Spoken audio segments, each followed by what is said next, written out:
cheerleaders always have to be bad? Because I've always had good experiences with them. First of all, Megan does not play a cheerleader in this film. She plays a flag team member.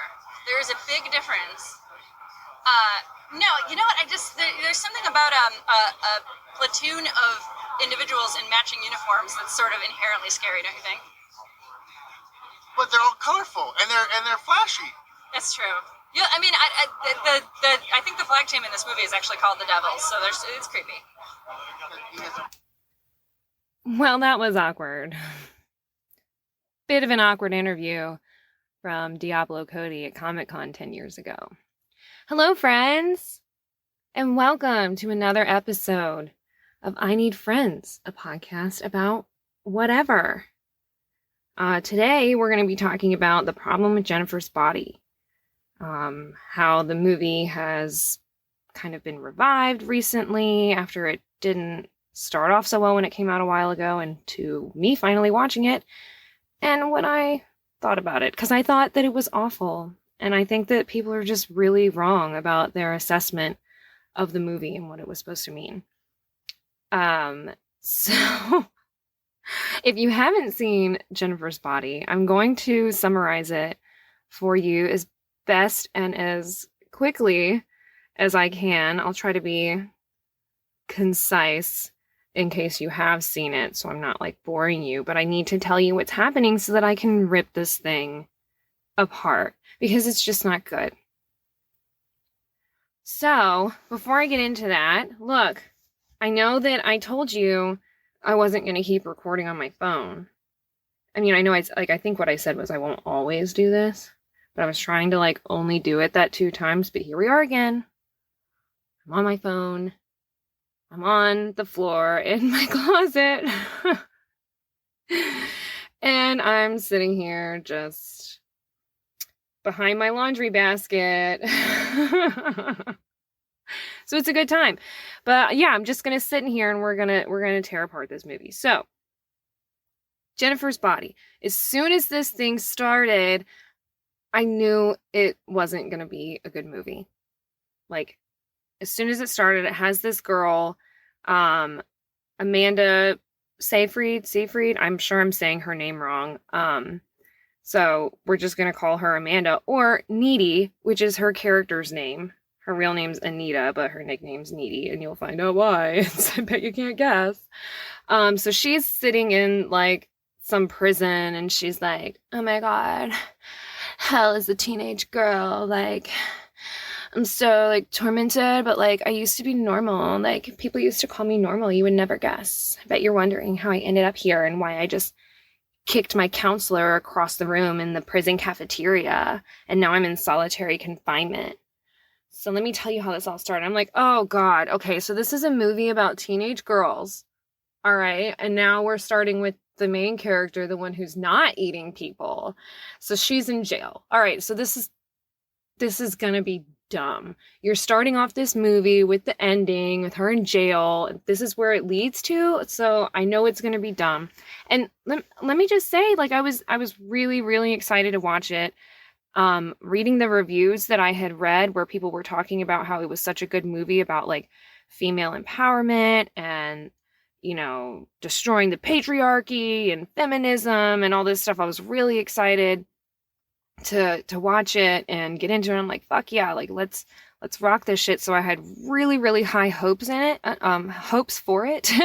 And I went into it just expecting that I was gonna love it. So I didn't watch this movie with the mindset to critique it, because if I'm watching a movie and I'm like, okay, I'm probably not gonna like this before, you know, I even make the decision to watch it, then I'm looking for things to pick apart. Whereas with this movie, I was looking for things to love and I wasn't finding them. So I didn't watch this movie when it first came out.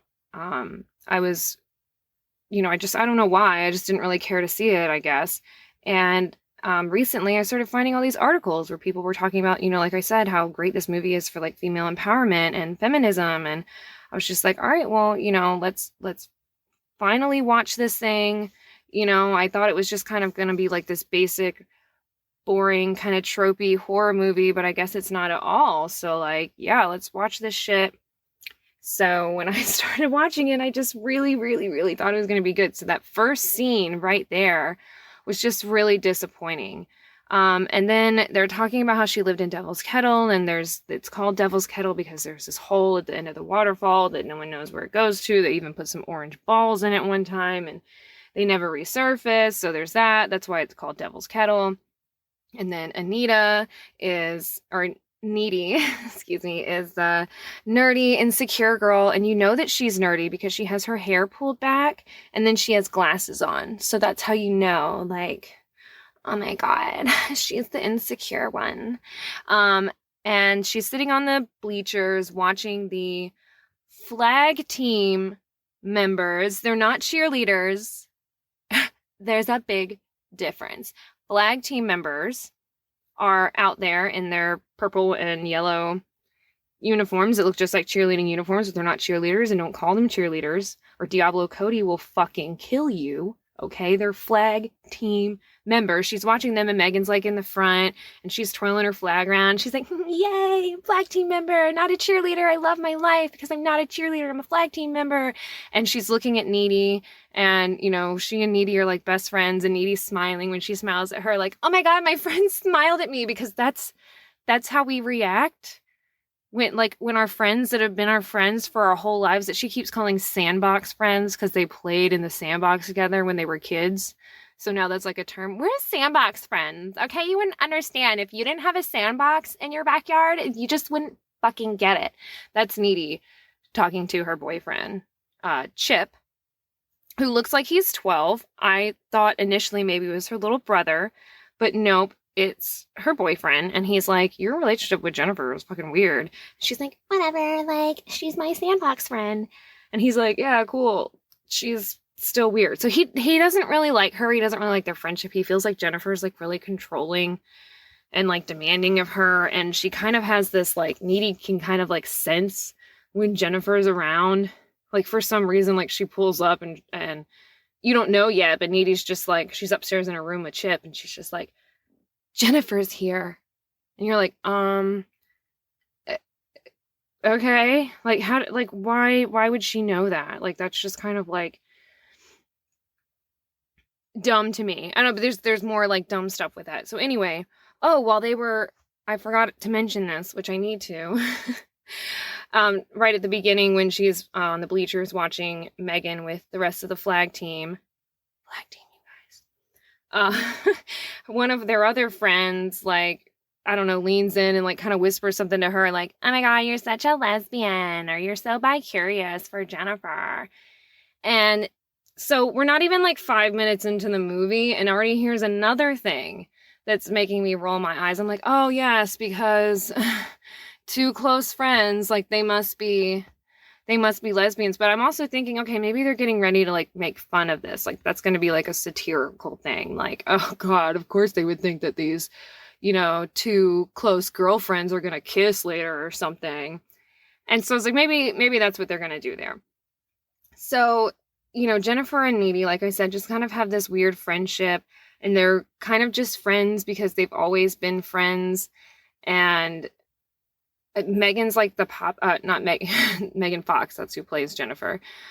Jennifer is like the popular girl at school, but she doesn't really seem to like hang out with any like other friends. So I don't know. That didn't really make sense to me. Like, it's like Needy's like her only friend, but then she's like also like the hot popular flag team member of the school. So we don't ever see her with anyone else, but okay, like, whatever. Anyway, so Needy's her best friend. They're going out. They're going to go watch some band called Low Shoulder, which is really dumb. And it's at some bar that Jennifer tries to call a club. And, you know, Chip's like, it's not a club. She's like, whatever. And then, like, pushes Needy for whatever reason. They're joking around. She like shoves her really hard. And then as they're leaving, she's like, you're just Jello. You're Jello, Chip, that you're not coming with us. You're like lime Jello. Like, whoa, what a clever and witty line. Like, this screenwriter is so quirky. So, so they're at the bar, And Jennifer is running into all these guys that she used to bang, that still want to bang her, that she just doesn't feel like banging that night. I think it's really just one guy, but whatever. And they're really excited to see the band. She's telling Needy about this guy, the lead singer of the band, who's played by Adam Brody, and she's like, oh my god, it's such a dream. I'm gonna bang him. That's why I'm not banging anyone else in this bar tonight, because he's who I'm gonna bang. And she's like trying to flirt with them, introduces herself. The guys are like talking about her, and Needy overhears it. They're like, oh yeah, I bet she's just a teen. She's probably a virgin. One of those girls who doesn't put out. And Needy feels the need to go over there and be like, yeah, she is a virgin. Because that's what we want, is our friends telling random guys our personal sexual history, whether true or not. That's what girlfriends do with each other, right? So they're watching the band, and Jennifer holds Needy's hand at one point as they're standing there watching the band, and Needy just glows. She's like, oh my god, she's holding my hand, like, wow, we're such good friends. And then Jennifer lets go of her hand, and Needy's all like, oh my god, what if she hates me because she just let go of my hand? I thought she was gonna hold my hand through the whole concert, and she let it go. Why is this happening? I can't believe it. But before she can freak out about that anymore, the place just catches on fire. And it seems like they're trying to indicate that the band is doing it, and they're kind of enjoying it. And then there's some stampede somehow as people are trying to leave, because it just catches ablaze really fucking quick, and the beams are on fire and they're falling down, and so people are running out, and there's a stampede that's crunching bones somehow, which I'm like, I didn't feel like there were that many people in there to be causing a stampede. And the scene also wasn't shot very well. The director didn't do a very good job with this scene, in regards to the fact that you have someone laying on the floor that's supposedly getting stomped on, but you have one person climbing over them, and you look in the background behind Needy and Jennifer as they're looking terrified, and you're seeing 5 people scurrying behind them. And so it didn't create this terribly chaotic scene, and where you see the beams falling, you don't really see a lot of people over there. So, but then somehow all these people died, and you're like, it looked like everyone was getting out of there, but okay, whatever. People got stomped on, their bones got crushed, which I know is a thing that happens when there's stampedes, but typically it involves a really large number of people, and not just 2 people that stepped over you while you very easily could have gotten up, and you just didn't, and you laid on the ground screaming. So I don't know. So they go out to the van, and instead of being like, oh my god, that was really freaky because we were just in a fire, Jennifer's like, I'm gonna get in the van with these dudes. They're like, we're gonna leave this fiery bar, we don't need to get paid for the show we did tonight, because that's not what we're about. And Needy's like, please don't go with them, Jennifer. They're sketchy and they're weird. And you're fucking 16 or something. So don't go. And Jennifer's like, no, I'm going. And so she gets in the van with them. And all of a sudden, as she's getting in the van and the door's shutting, Needy and Jennifer are looking at each other. And Jennifer also looks really worried. So it's why didn't you just get out right then? Oh, hey, before you close the door, I don't want to leave my friend alone, or whatever. You would have come up with something, I think. Or maybe your friend should have tried a little harder to not let you get in the van with these creepy guys. So she finally figures out what they're doing, and they don't have good intentions. And she's like, no, please, I'm a virgin. I'm so inexperienced. You'd rather be with someone else. And they're like, no, we want a virgin. And so she's really scared, and you don't really know what happens with her yet. And Needy's back at her house, and she's talking to Chip on the phone, and she's all scared about what happened, is totally freaking out.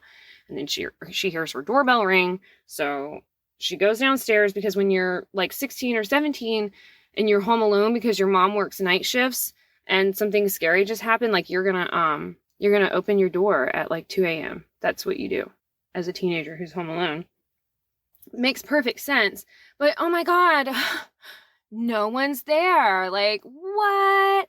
So she goes back in the house, and Jennifer's in the kitchen now. She's in the kitchen looking around, and she turns around, Jennifer's standing there, and she's all covered in blood and just looks awful.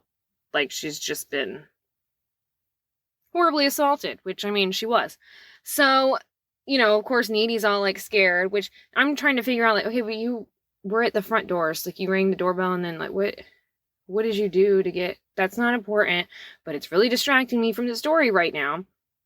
So Jennifer is like digging through Needy's fridge.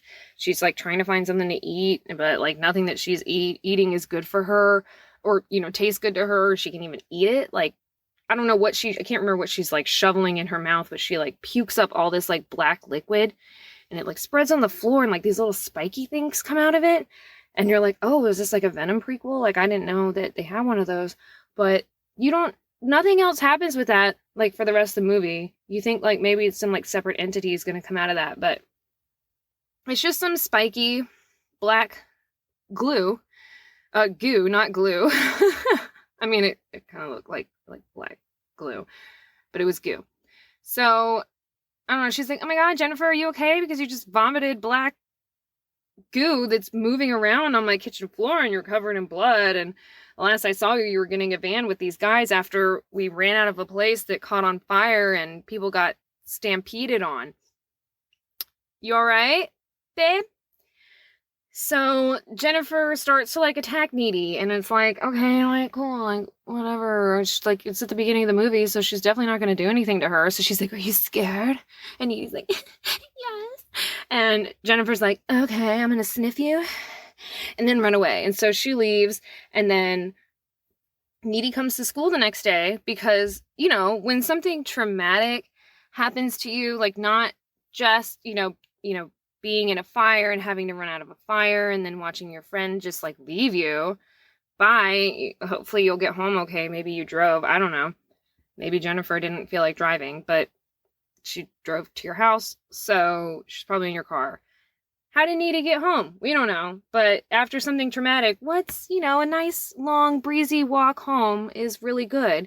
And then your friend shows up like half dead and like tries to attack you. So logically what you do is you just go to school the next day. You just go, everything's fine. You don't need to contact anybody. You don't need to do anything about it. Just go to school. And Jennifer's there. Oh my God. And she's fine. And she's acting like everything's okay. Needy, you're so dramatic. Like, what's your problem? Oh my God. It's just like so annoying. Just constantly like having this whole like back and forth where like Needy's always like, hey, I'm concerned about this. And Jennifer's like, whatever. Like, just whatever, Needy. And then they're trying to, I don't know, make her like some empowering character when she doesn't really seem to like contribute much. Okay, I'm getting ahead of myself here a little bit. So let me try to move this along. So Needy's been dating Chip for a while.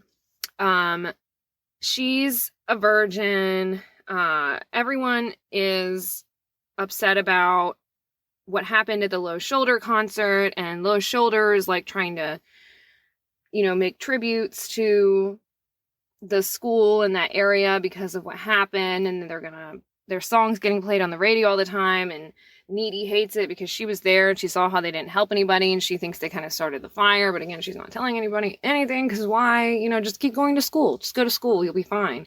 And everyone loves Low Shoulder, and she's just like really annoyed by it. She's like, they're so mainstream, and look at my glasses and my hair. I'm a hipster. Like, okay, like I don't listen. They're mainstream now, so I don't fuck with that. And so anyway, so she's a virgin. I know I mentioned that and then just kind of went right off of it, but I'm bringing that up because she ends up having sex with her boyfriend the first time at the same time that Jennifer is killing this other dude, because now she's started killing boys. She seduces them. And this one guy is like a football player that was friends of someone who died in the fire, I think, or whatever. And she takes him into the woods and she's like, I'm totally going to suck your dick. And he's like, fuck yes. But why are like these deer and these owls and these rabbits like all in a circle around us watching? And she's like, whatever, like, you're about to get your dick sucked. And he's like, all right, I fuck with that. Like, that's cool. And then she's like, psych, I'm going to eat you. And so she eats him. But what did he do? He was standing in the middle of the field mourning his friend. So, okay, so that guy just got killed for no reason. And then she kills someone else because Needy kind of likes him or thinks she's interesting, I guess. So she like seduces this guy, Jennifer seduces this guy to come to some abandoned house that he like shows up. Look, I know guys are willing to do a lot to get laid, but this dude, he's driving to her house, like he's all excited. He's kind of like the mysterious kind of gothy guy, and you can tell he's mysterious because he's always got his hand by his face. He's like either covering his mouth or like softly touching his cheek. He's so like pensive and deep, and he's got his lip pierced, and he's cool. So it makes sense that he would want to be with someone like Megan, right? I mean, Jennifer. God, I keep calling her Megan. I mean, it is her name, but we're talking about Jennifer here because I think Megan Fox is pretty cool. Probably a lot cooler than Jennifer from Jennifer's Body. So she's like got this guy to come to this abandoned house. He drives up to this abandoned house in this like dark ass neighborhood. And he's like, you know what? This doesn't seem like it's it at all, but I'm going to go in and there's like nothing in here and there's plastic everywhere. I'm going to keep walking through this abandoned house and try to find her. And so as Jennifer is attacking this boy, Colin, Needy is back at her house having sex with Chip for the first time. And it's really awkward, and I don't understand. Like, I don't feel like they even made it clear beforehand that this was like her first time having sex with him. I might be wrong about that, but it wasn't clear to me like at all. So I was like, okay, so this is, you find out like after the fact, it's kind of like their first time.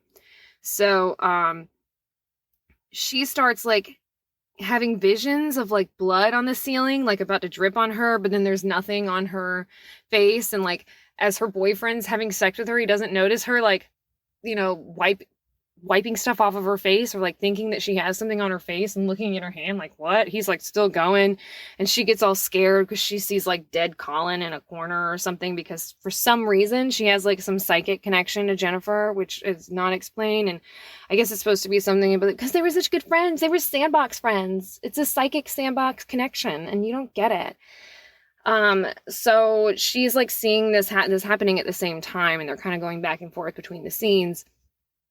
And so she's getting all scared, and then her boyfriend's like, he stops because he sees that she's worried, and he's like, am I too big? Like all excited, and you're like, okay, whatever, stand by, like just get me through this fucking movie. Like, is there gonna be something, like some kind of punchline at the end? Is there gonna be something to revive this movie? So, you know, Jennifer's killing these boys, and Needy doesn't like it, and she's like, she finally finds out what happens to Jennifer, and that these dudes tried to fucking make some sacrifice to her so that they could be famous, and they stab her, and they're near Devil's Kettle, and they stab her to death. But since she's not a virgin, the magic they were doing didn't work, because the magic was like, oh my god, someone's been in this vagina before, so this spell is not gonna work, you guys. So now what's gonna happen instead, she's gonna die, but then the demon's gonna come back in her, and so she's gonna be alive, and she's just gonna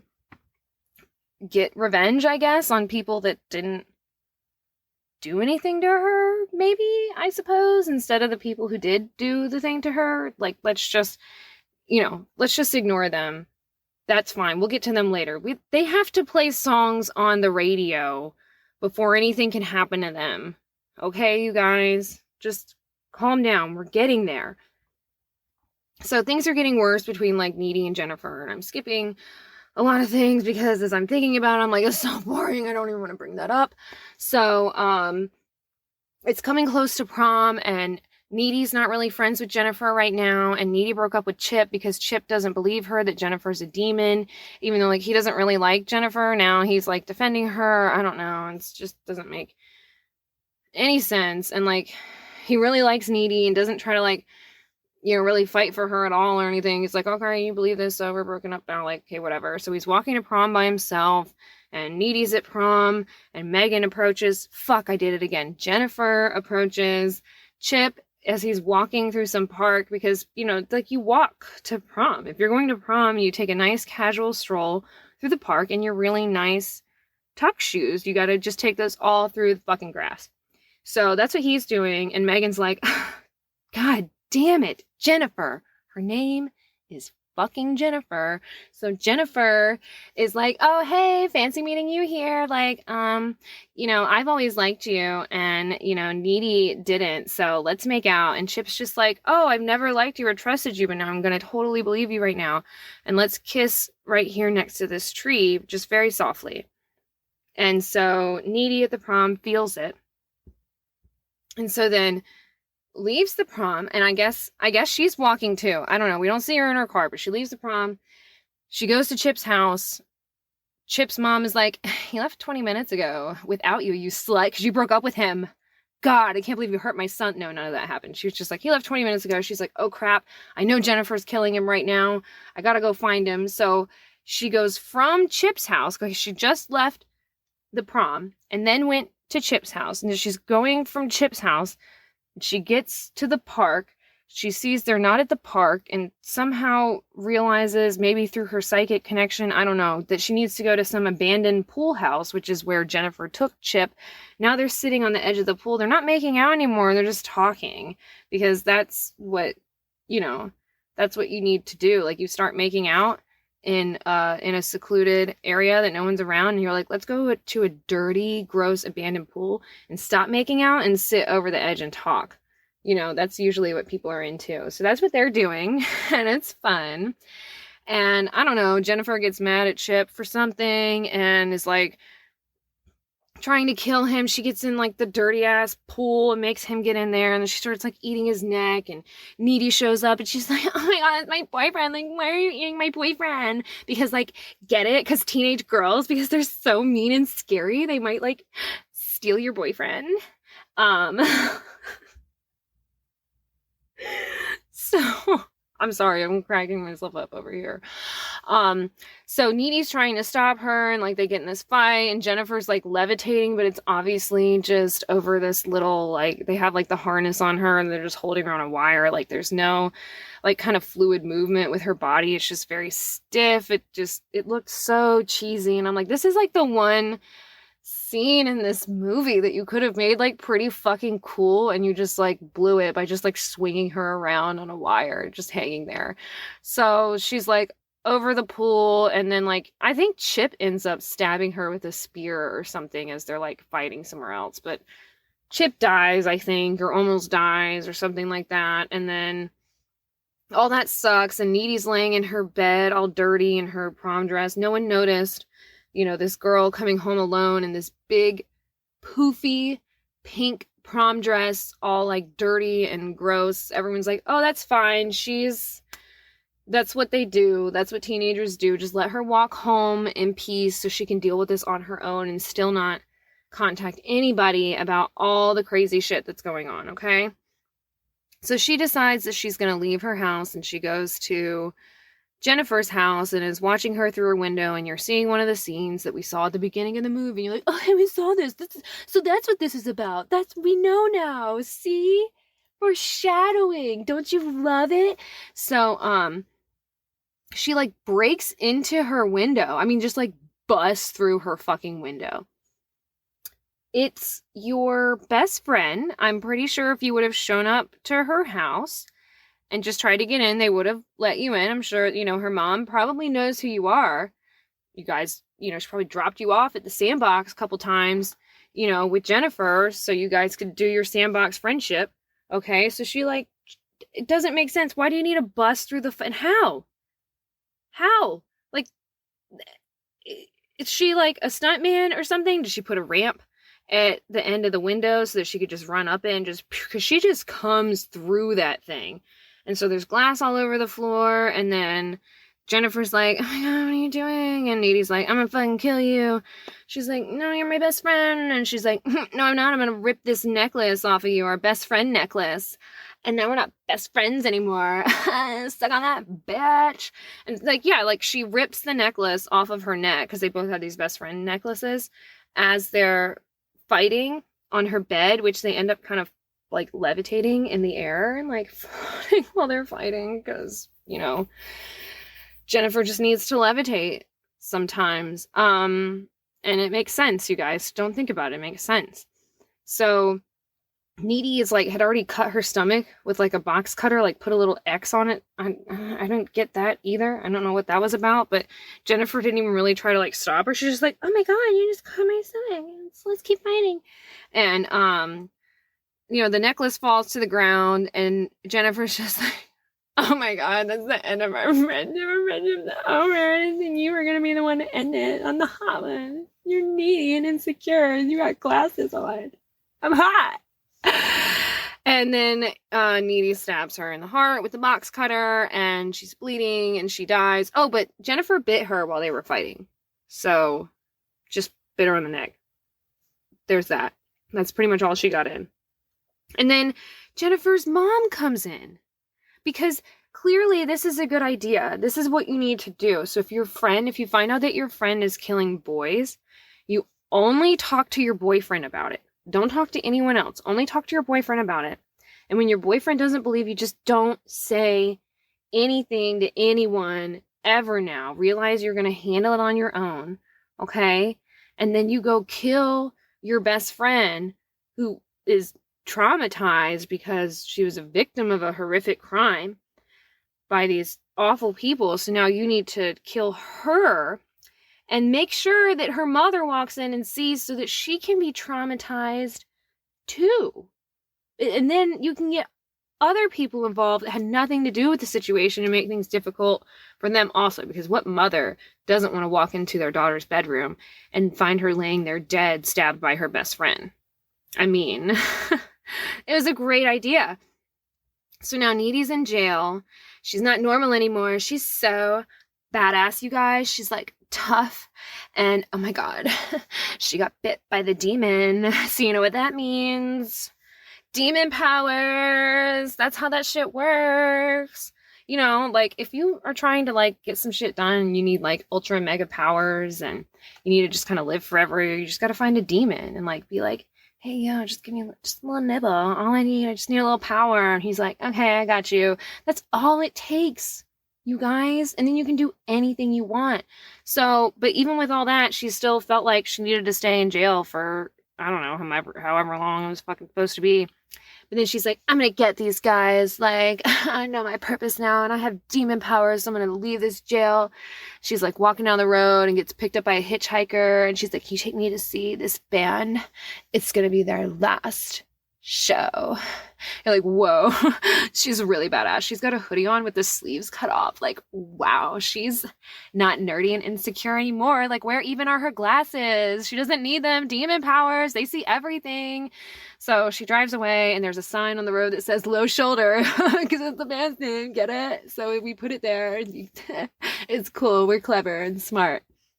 And then, the movie ends with like them being dead in the hotel room, low shoulder, whatever. So there you have it.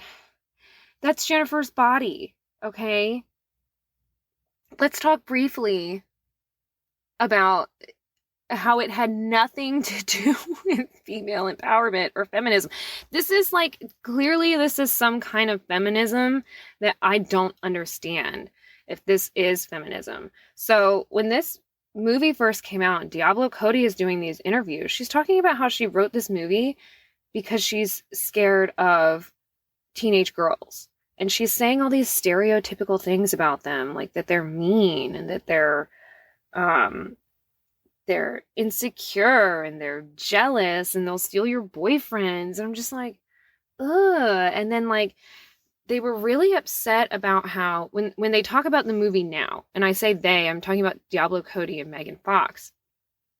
When they talk about the movie now, they, discuss like how upset they were with the marketing and how, marketing made it too sexy and it wasn't supposed to be sexy. And, Diablo Cody's going on about how like, it got bad reviews. And she's like, well, a lot of the boys hated it, but I didn't write this movie for boys.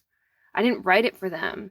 So, okay, hold on. You're getting upset that a movie you put out to be a blockbuster, which all audiences will come to see, including boys, and they didn't like it, and you're upset about it, but at the same time you're saying, well, I didn't make this movie for you, okay? And now you're like, oh my god, why didn't you like it? I didn't make this movie for you though, but you should have liked it. I'm just kind of like, well, that's not how that works. Like, if you want to make a film that's for a very specific audience with some really like vague, specific message that like, I guess only she and some women that I just don't understand. How is this feminism? Like, so if you're going to make a movie like that, you can't put it out as like a fucking like summer blockbuster or whenever it came out in theaters. If you want to make an indie style film, that would be something that's independent film because it's not blockbuster material, then make a fucking independent film. Like, you can't you can't make a movie that's supposed to have mass appeal that is for a very specific audience. Hello, that's not how that works. Like, so don't get mad that people weren't watching your movie and that people didn't like it if you didn't make it for them. If you didn't make it for them to like it, well, now you don't get to get upset about that. Like, that's your problem. You wanted to do that. So anyways, they're getting upset about how like, oh, they made it like too sexy. I thought the movie was like, and I'm talking about like the marketing. It's like they were marketing it because obviously it's separate people and who created the movie is doing the marketing, saying they marketed it as like a sexy film, but it was, and things were done in like an intentionally sexy way. Like they had, and the director was a woman, but the director has, Megan Fox doing the stompy walks, where their boobs are jiggling a lot. Ladies, you know what I'm talking about. Like, if you walk a certain way and you have a certain bounce in your step, like, you get this little jiggle. And sometimes it's natural, like, depending on your mood, you just kind of have a little, there's a reason there's that phrase, bounce in your step. Sometimes you are just kind of a little bubbly, but it was, like, not at times where she was, like, being, like, bubbly and cheerful. It was just, like, a stompy, sultry walk, and you have a few of those, and then, you keep putting her in these, sexy outfits. And girls should be able to wear just whatever they fucking want. Like, if you want to show your stomach and you end up looking sexy, that's fine. You shouldn't have to hide your stomach just because it looks sexy. That doesn't make you like promiscuous or slutty or anything. It's just that's how you like to dress, and you happen to look sexy to a lot of people. Like, okay. So I'm not saying that just by dressing her that way they were trying to make her sexy, because they're trying to also put her in like trendy popular clothes, but a lot of them are really sexy, low-cut shirts, showing her stomach. She's like, doing all these things where she's like, kind of like, she'll touch her lip a little bit or kind of like stare off too far after she thinks about something like, I wonder. She didn't do like any laughs like that, but you can't see me like batting my eyelashes, so you don't know what I'm doing. Talking about how she's not even a backdoor virgin. She's like looking at herself in the mirror like, I'm a god, and like just kind of doing like sexy things. And even at I'm pretty sure it's the same Comic-Con from the other little interview clip I played at the beginning, where she's with a panel, and Diablo Cody's with Megan Fox, and they're being asked questions. And someone says something about how sexy is the movie. And Megan Fox is like, oh, it's really sexy. There's this, that's sexy. There's a kiss between, two of the girls that's pretty sexy. And then 10 years later, Diablo Cody's all like, yo, that kiss wasn't supposed to be sexy, okay? It was supposed to be about female friends and how close they are with each other. And sometimes you feel that intimacy, really, because that kiss was shot in a really sexy way. If you were trying to portray like just a simple, like friendly, kind of non-romantic, non-sexual kiss, like then you shouldn't do close-up open mouth kissing with the girls falling back on the bed to kiss even harder before one of them stops.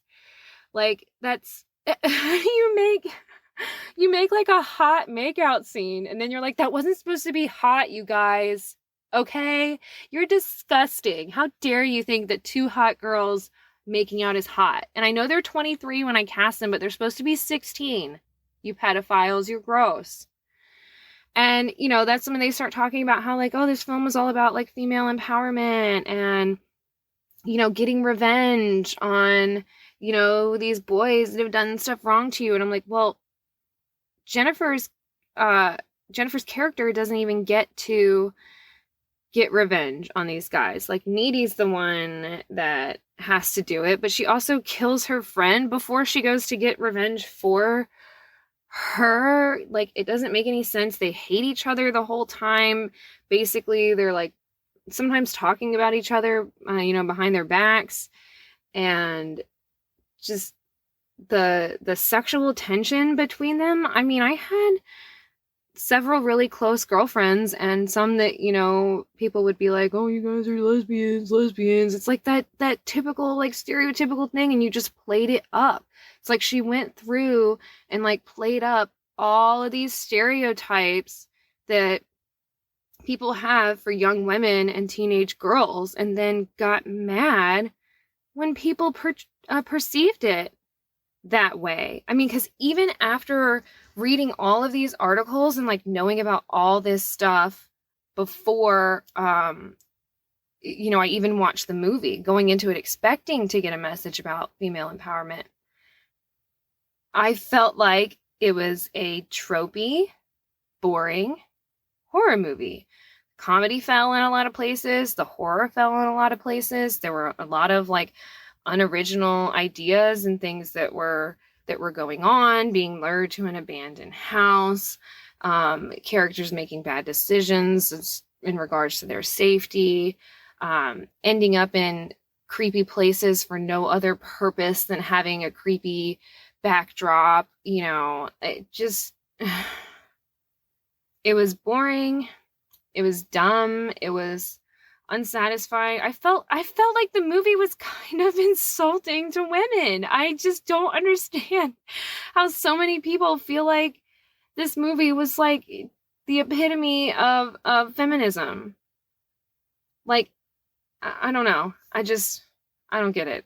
But I really want to know what you think. Okay. You can send me an email, ineedfriendspod@gmail.com. You can find me on Instagram at ineedfriends_pod.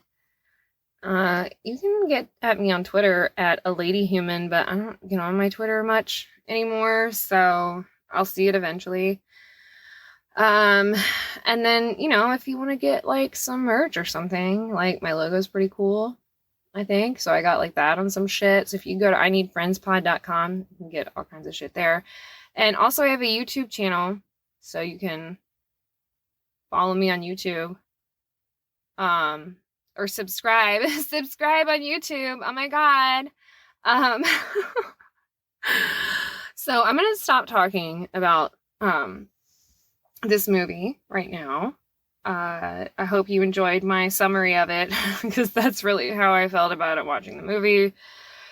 I really thought it was going to be so much more. I'm really confused about how these people think this movie is so good and such an amazing feminist film. So please tell me, what am I missing?